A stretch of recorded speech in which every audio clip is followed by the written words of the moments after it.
Today's headlines are dominated by conflict, but the origin of this struggle began in a desert tent 4,000 years ago in Mesopotamia. This map of the ancient Middle East shows the territory at the center of the story. God commanded Abram, later Abraham, to leave his homeland. In exchange, God promised him a great nation and specifically designated a physical strip of land for his descendants, Canaan. The promise had a location, but it lacked an heir. Abraham was aging, and his wife Sarah was 75 years old and barren. A decade passed in Canaan with no child. Following the cultural customs of the era, Sarah took matters into her own hands. She offered her Egyptian handmaid Hagar to Abraham to conceive a child that would legally belong to Sarah. The moment Hagar realized she was pregnant, the household dynamic shattered. Hagar looked down on her mistress. Sarah, feeling disrespected, treated her servant so harshly that Hagar fled into the wilderness. Hagar eventually returned, and Abraham, at 86 years old, had his first son, Ishmael. The promise appeared to be taking shape, but the fractured relationship between the two women ensured the household remained deeply divided. A pragmatic, human solution to a biological problem split the family tree. In trying to secure a divine inheritance, Sarah and Abraham introduced a rival bloodline into the equation. 13 years later, God returned with a revelation that made Abraham laugh in disbelief. The child of the covenant wouldn't be Ishmael.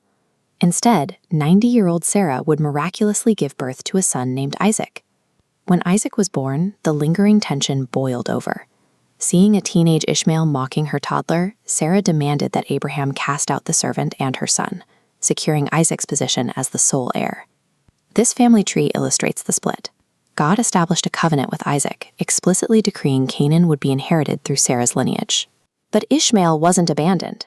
God promised to bless him, multiplying his descendants into 12 princes living in close proximity to Isaac's people. From a single patriarch came 2 separate nations, bound by blood but separated by destiny, locked together on the exact same map.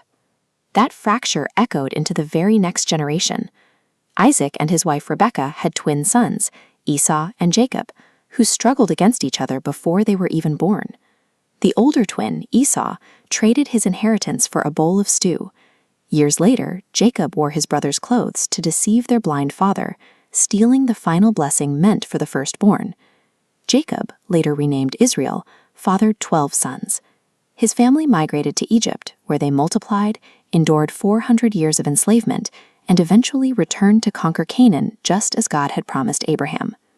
Meanwhile, the descendants of Ishmael and Esau settled the vast surrounding wilderness. They built their own tribal networks across the Arabian region, stretching from Egypt toward Assyria. These deep-seated family resentments calcified into national identities. Centuries of survival, migration, and rivalry left these distinct ancient peoples firmly rooted in the same stretch of the Middle East. The Israelites established a kingdom, built a temple in Jerusalem, and were subsequently conquered. Empires from the Assyrians to the Babylonians, and finally the Romans in 70 AD, destroyed their cities and scattered the Jewish people across the globe for nearly 2,000 years. During that long exile, the demographics of the land shifted. Arab populations grew, and in the 7th century, the Islamic faith spread through the region. Muslims built the Dome of the Rock on the exact site where the Jewish temples once stood. By the late 1800s, violent persecution across Europe convinced a Jewish journalist named Theodor Herzl that his people needed a sovereign nation to survive. He founded the Zionist movement, urging a return to the ancient land of Israel. The systematic murder of 6 million Jews during the Holocaust turned this ideological movement into a desperate necessity. Surviving refugees boarded ships by the thousands, seeking sanctuary in the only place tied to their historical identity. European atrocities drove the scattered descendants of Isaac back to the Middle East, directly into a territory that had been continuously populated for centuries by Arab communities tracing their heritage to Ishmael. Following World War I, Britain controlled the territory and issued the Balfour Declaration. They promised to support a Jewish national home, while simultaneously promising to protect the civil and religious rights of the existing Arab majority. Unable to reconcile these contradictory guarantees, an exhausted Britain handed the crisis to the United Nations. In November 1947, the UN proposed dividing the land into two separate, independent Jewish and Arab states. Jewish leaders accepted the partition. Arab leaders, viewing the plan as a Western giveaway of their land, rejected it completely. When Israel declared independence on May 14, 1948, 5 surrounding Arab armies invaded the next day.